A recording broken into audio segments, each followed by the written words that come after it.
So, Bill, tell us something about your background as a jazz musician. Well, I started my interest in the clarinet when, at age 10, a door-to-door salesman came to our apartment and spoke to my mother and said, "You should give your boy music lesson." I was an only child, so you should give your boy music lessons. And we, didn't have much money, but the man said, "Well, if you'll take 33 lessons, we'll give you the instrument free." And my mother, thinking, "Oh, well, this sounds like a bargain," and with me pleading and saying, "Please, Mother, can I take music lessons?" Because I'd seen some of my friends playing music in little orchestras, and I thought, I would like to play music. And so I pleaded with her, the salesman pleaded with her, and she signed the paper, so I started music lessons. And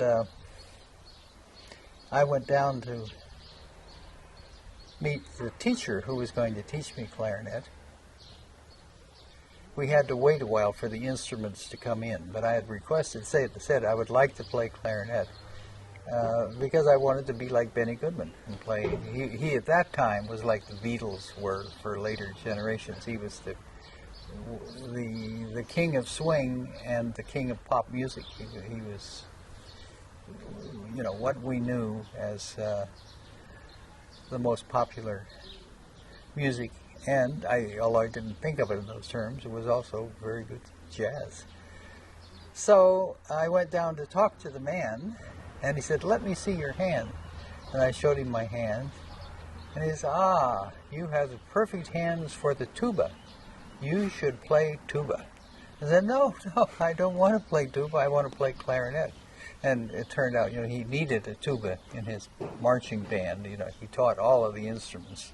So it was for his good that he wanted me to play tuba, but I would have none of it. I stuck to the clarinet.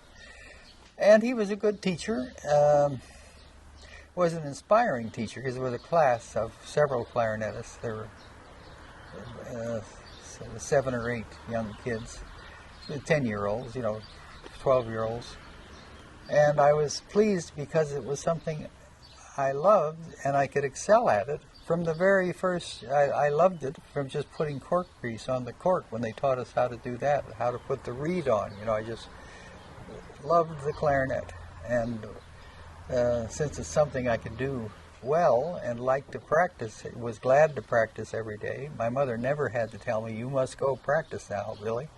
Instead, I was motivated to practice because I just had an inborn love for music.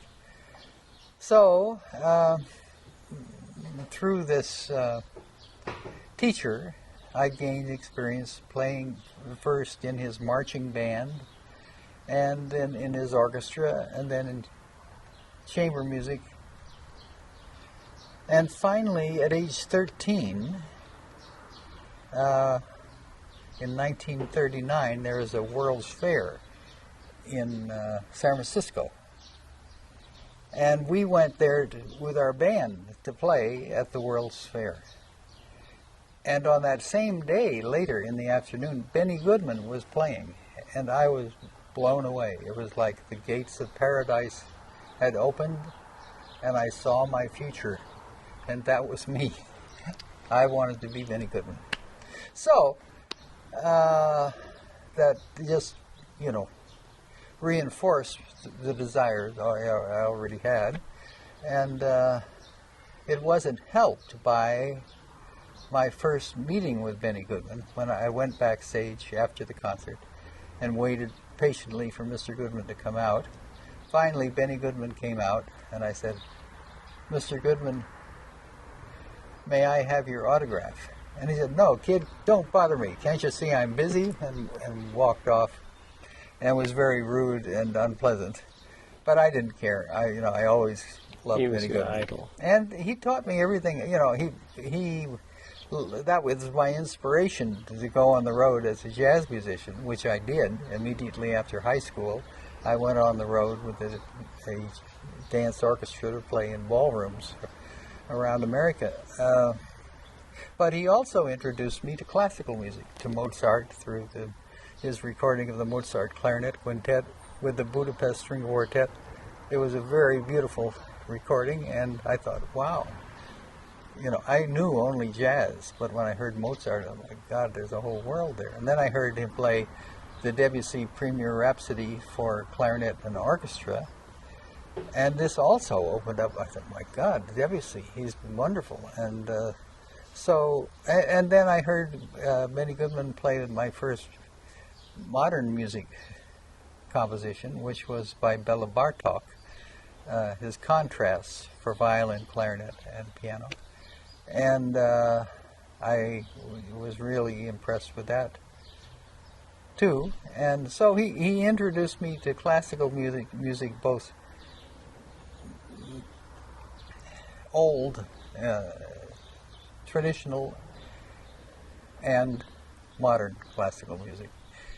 So I'm thankful to him for that, even though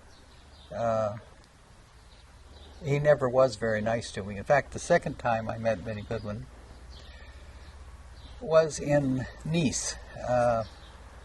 I was playing with Dave Brubeck, was on the road. This was in the 1980s. And by that time, well, how old would I have been in 1980? I was born in 26, and this was 86. 60s. Okay, I was in my 60s.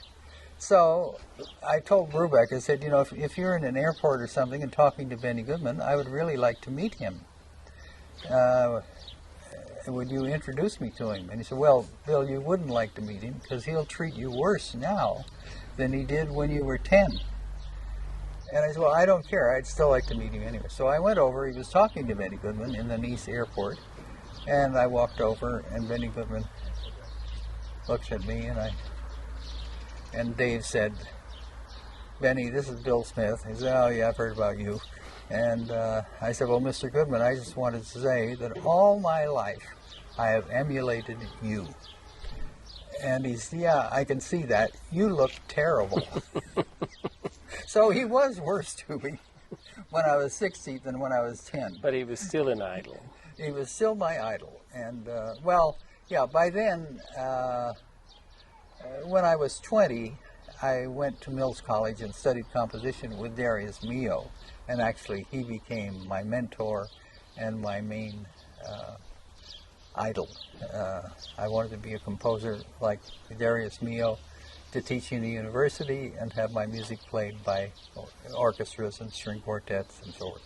But always continuing jazz, because I had a love in jazz that was deep, and from the time I was 10.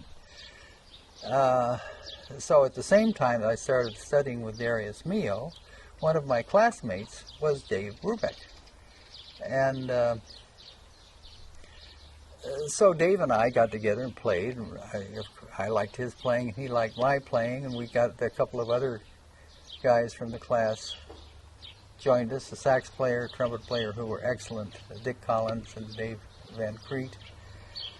And finally we built a group of 8 musicians, which finally became known as the Dave Brubeck Octet, and we did some recordings under that name of the Dave Brubeck Octet, which I'm still proud of. They still sound good. And we experimented with stuff that was based largely on what we were studying in class. You know, with Milhaud, most of them were GIs, and so they had the GI bill and could study at the university. And we took courses, you know, in fugue, counterpoint, orchestration, composition, and the whole catalog of music. And we would take our exercises, encouraged by Milhaud, who was liked jazz, and wrote jazz fugues and jazz preludes and jazz sonatas, and played arrangements for our octet of the Darius Milhaud Concerto for clarinet, and compositions by Ernest Krenek, and anything we wanted that was, whether it was classical or jazz, we would play it, experiment with it, combine classical and jazz things. And this became the West Coast jazz. They were doing the same kind of thing in Los Angeles. Jimmy Giuffre, Shorty Rogers, Shelly Manne, and many of these guys were studying counterpoint and fugue, and they too had come back from the war and wanted to get a deeper knowledge of music, and so had gone to classical composers who could teach them about sort of the grammar of music. And so in LA, they had these composers with the West Coast jazz. This was in the late 40s. I started studying in 1946 when I was 20 with Darius Milhaud. And at that same time in LA, Shorty Rogers and his friends were experimenting with combining jazz and these classical forms they had learned in Los Angeles. So that was my early introduction to jazz and classical music. Well, the fact that you grew up musically in the 30s and 40s in America, where jazz was so important, did that have big impact on your future evolution as a musician and composer? Oh, yeah, because at that time, to grow up to be a musician had a future. You know, you could play in Hollywood studios. Some of the finest musicians in the world were playing in Hollywood studios at that time, in the 30s and 40s, and on full-time, handsome salaries. And jazz players were playing in dance bands all over the country, and at that time they had ballrooms, and people danced to big band jazz. You know, well, like Glenn Miller, Duke Ellington, these were the guys we listened to. That was our equivalent of rock and roll, and our pop tunes were sung by Ella Fitzgerald and Billie Holiday and played by Duke Ellington and the great jazz orchestras. And we could, as youngsters, think, well, one day I'd like to, go on the road with a band, and that's what I wanted to do, or go to Hollywood and make a lot of money with the movie studios. And so it was a lot different than today, when it's very, very hard, so if not impossible, to make a living with a big band. There are almost no big bands that exist that aren't recreations of the Glenn Miller or the Duke Ellington band. And although there are many wonderful big bands in the universities, it's amazing to me to see how many young players we have that have studied jazz at the Berklee School or at any university in the United States now, and even in Europe, at like the Paris Conservatory. Our friend Ricardo Delfra is the head of the jazz department at the Paris Conservatory, and that to me is mind-boggling, because I studied at the Paris Conservatory for a year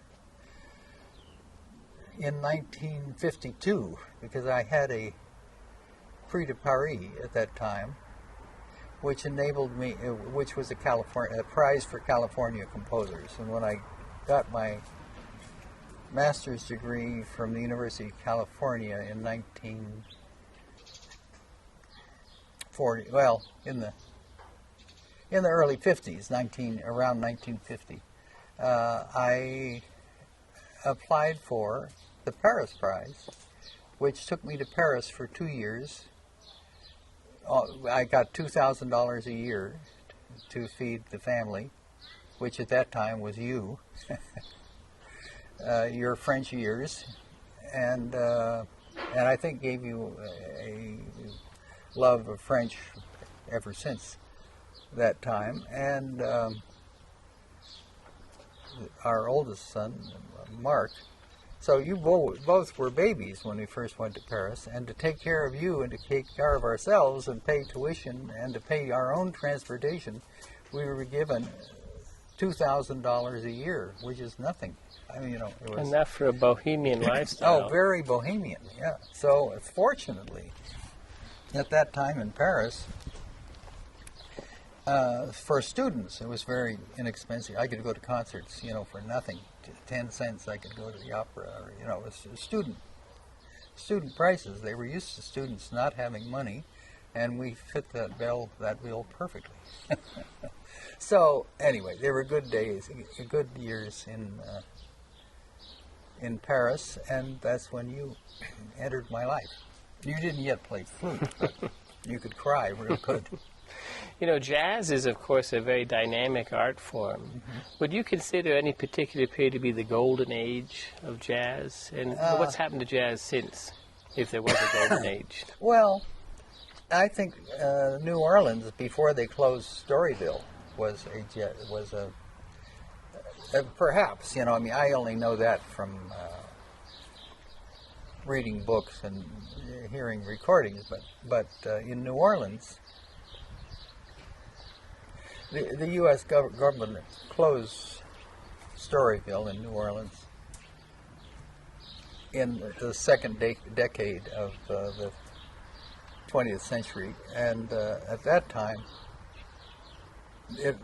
jazz was not flourishing so well in New Orleans, but in the early days, it was very profitable. The town was a very happy-go-lucky town, and musicians were making a living, and they could play in parades, which there were many of, not just the Mardi Gras, which we all know of, but each,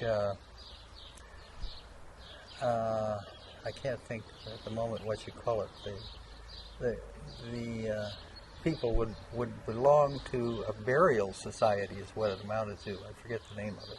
And each of these burial societies, when you died, they would have a parade for you. And the dead person, through his life, had saved money aside because he wanted this to be an occasion where his friends could come and celebrate and have a big fancy meal and a parade. And so when the funeral band marched to the cemetery, they played a very slow, sad march and marched slowly to the cemetery, buried the body. And then they played a very happy song and all went to dinner and had a hell of a time.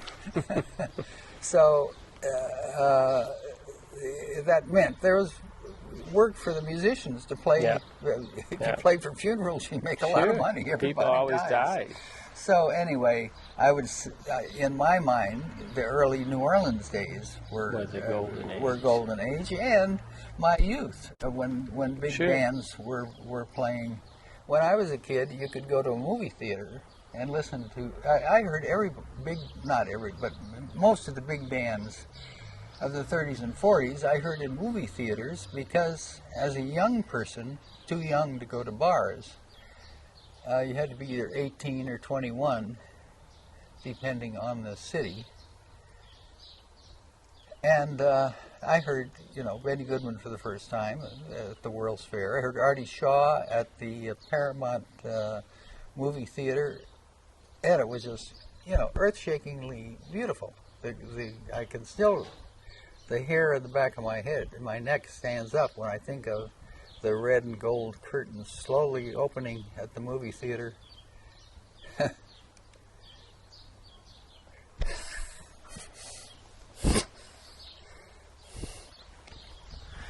Yep, that was a long... There was Artie Shaw. There was Artie Shaw. That was a long time ago. You've been playing jazz for 60 years. That's right? Just about longer, 60 years? Longer than that. I started playing jazz when I was 13. 13, and now you're 82. Coming up next month. Next month you'll be 82, so that's more than 60 years. Right. And when you play jazz today, what are the tunes you like playing best? I mean, you play the standards? Oh, I don't care what tune I play. But there have been tunes you've been playing for probably 50 years. Oh, anyway, yeah, right? but no, What tune have you played the most in your career? Oh, Lord. Is there any particular tune that really stands out? Well, the fact is, jazz is improvised, and you can take any tune or no tune and improvise on it. You don't need. If it's a tune, if you're going to do harmonic improvisation, as is normal in mainstream jazz, which I love, And one is interested in having a beautiful chord progression, or an interesting chord progression that modulates, goes to interesting harmonic places, keys. And so I think All the Things You Are is one of the most beautiful harmonic. That's a 30s tune, right? Yeah, I think so. Yeah. Yeah. And Stella by Starlight is Stella, another one. fantastic very, tune. very Lover good. Man, those are all But great tunes. I could play blues from now until I Sure. die happily. Sure. And there's nothing to the blues. It's just three chords. Well, in fact, rock and roll is an outgrowth of blues, of sure. rhythm and blues, where rock came from. And so the it basic it doesn't structure, matter. the basic structure was Well, that given does- to us in the 30s, 40s. Oh, no. way back. No, Even in earlier. the earlier days. No, there are guys playing blues on their front porches Back in before the New Orleans period, Right. and they're recording. So They're we're just with their building guitars. on. We're just building on this established It's a art tradition form. that went through the 20th century and before, Right. and Well, it's a very American thing, though. Don't we usually think of jazz as being an American Yeah. creation? yeah, And but do you think it evolves the same in different parts of the world? You've traveled all over the world, met musicians all over the world. Do you think that- I think that you don't have to be American to play good jazz. One of the best jazz musicians I know is Enrico Pieranunzi, and I've done some wonderful recordings with Enrico, and we performed last year at Ponzano, a concert with just piano and clarinet, and I admire his playing and always enjoy playing with him, and it's always, freely impressed. It's like having a conversation with an old friend, or with your son. Like you. Because you have a shared language, right? That Yeah, you developed, shared you've worked language. on. But he's Italian. I'm American. sure, It doesn't matter. sure. And he's In fact, also maybe taught he's- jazz in huh? America, right? Enrico Sure. taught he jazz taught in jazz America, in taught America. American kids how to And play he never, blues. he never studied jazz in America, I Okay. don't think. But he taught jazz in America. Yeah, but I mean, you don't have to be in America to learn Right. jazz. And What about people who come from different musical traditions? Have you ever worked with people who work from different, I don't know, not much. I think Arabic it's. systems I like it. or No, I like the non-Western idea. instruments, the oud or other? Have you worked with or bagpipe players? You ever played with that? No. No. I mean, I like the idea. I think for jazz to grow, it has to change, and change will come through globalization, where Good globalization. good Sharing. global. Well, I Right. mean, good Right. the opening up of frontiers. Right. Yeah, not the commercializing Right. it, but of Sharing of ideas on an everywhere in the international plane. world. You can now go by Right. airplane or Yeah. video or TV. And so it's bound to change Yeah. what jazz is. And although I haven't personally experienced good jazz players playing traditional instruments, I've been interested myself in the traditional playing, especially of clarinets in Greece, because they have their own tradition, which is quite different from our Right. American or European tradition. They have their own special sound. And so I enjoy hearing traditional music as it is played. I mean, this was an outgrowth of the shepherds, of the Greek shepherds, and they still play the same old songs and in the same old style. We went to Greece in 1977 for a month. Well, we borrowed your Volkswagen to I do it, remember and we very drove well. your Volkswagen into dust by the time we got It through. was pretty close when you It actually was- started out. So Well, it was Didn't good have for to drive nothing very but far. potted geraniums when we brought it back to you. Exactly. The Greek roads in Right. 1977 were really bumpy. So anyway, I was very and happy. then you played with some clarinet players, right? Who were playing traditional Greek. yeah. music, We yeah. went to we sought out. Did that have any impact? Did you? I mean, No, was this, not no. well. I mean, it does in the sense that you hear something different, and your Yeah. ears think, "Oh, a clarinet could sound like So that." you opened up to Yeah. new sonorities. Sure. That the clarinet sound, instead of being the polite American and European clarinet sound, is very raucous and fierce kind of sound. And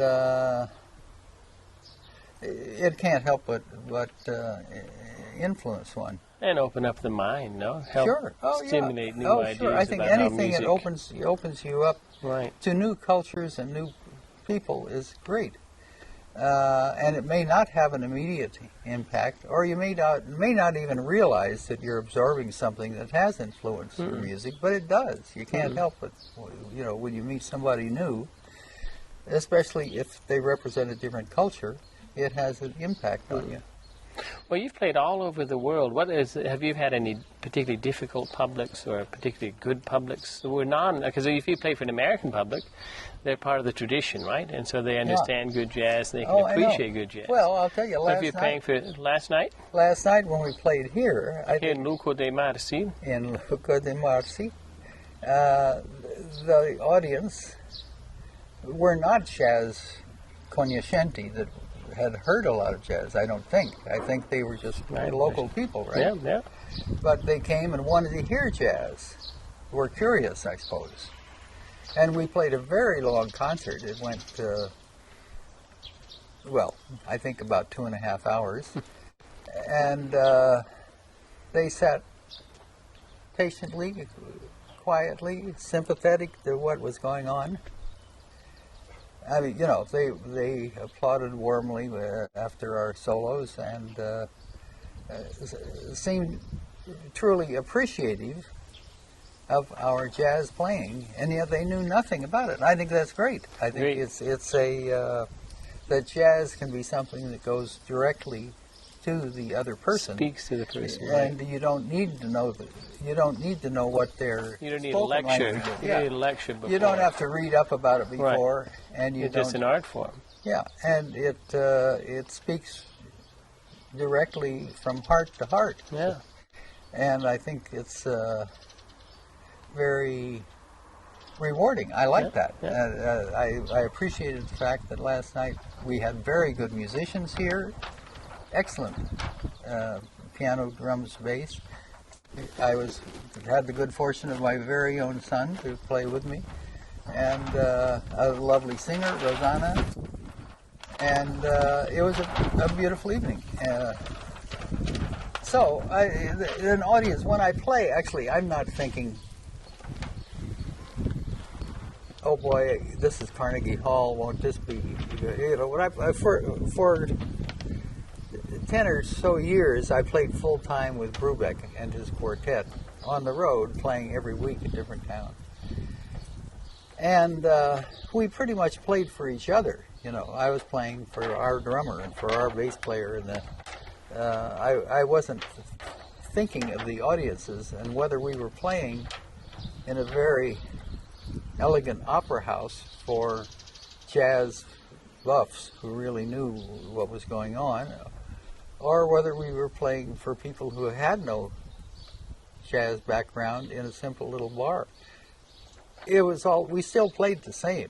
We weren't playing thinking, now we have to play for the jazz cognoscenti, now we have to play for the simple people. We just played our music, and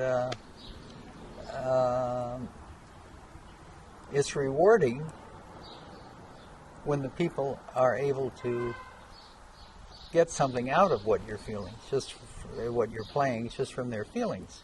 And so I'd say last night was particularly heartwarming. So you've been playing jazz for all these many years and played concerts all over the place. Is there any particular experience that makes a musician feel particularly gratified, especially gratified?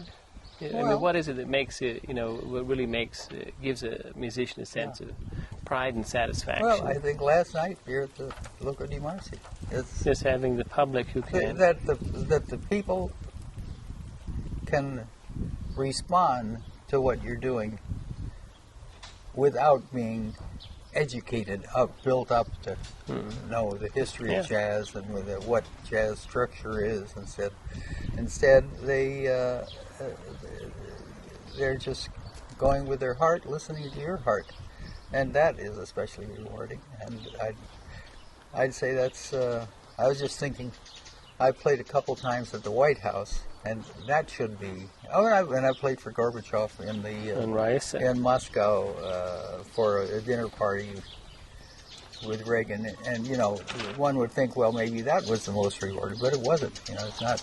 It's okay, but we're still playing just the same. I'm playing for Randy Jones, the drummer, and I'm playing for the Jack Six, the bass player, and well, it's like if you're having a conversation. If you and I and two other guys were having a conversation and we're really listening to each other and responding to each other, it wouldn't matter whether that conversation was being recorded by this guy or that guy, or, you know. Right, it's a conversation, a thing in itself. And so I don't remember any particular experience beyond what we did last night. Last night was tops. Well, let me ask you one last question, Okay. since this is an interview. The one last question is, do you think that music has some higher mission or purpose? Or would you say there's a mission or a purpose to music? Or Well, I think there is, but I never think about it. And what do you suppose that higher mission or purpose I think, I mean, I'm very, feel very warmly towards Buddhism, and Buddhism suggests we shouldn't have barriers between people, that we should welcome, have compassion for each other as human beings, not as, you know, I represent my country, you represent your country, and let's go to war and have fun. That's what I would like to overcome. And hopefully, in its own small way, jazz does this. You know, we're saying, look, we can be peaceful. You can listen to what I do. I can listen to what you do. And we can both share and learn. We can share. And we can learn. Yeah. Compassion for the human race, and that's I what would music, say, is what I would. the higher mission. That's Fantastic. the higher mission. Well, thank you very much. I think that was a very good interview. Thank you. You're a good interviewer. Thank you.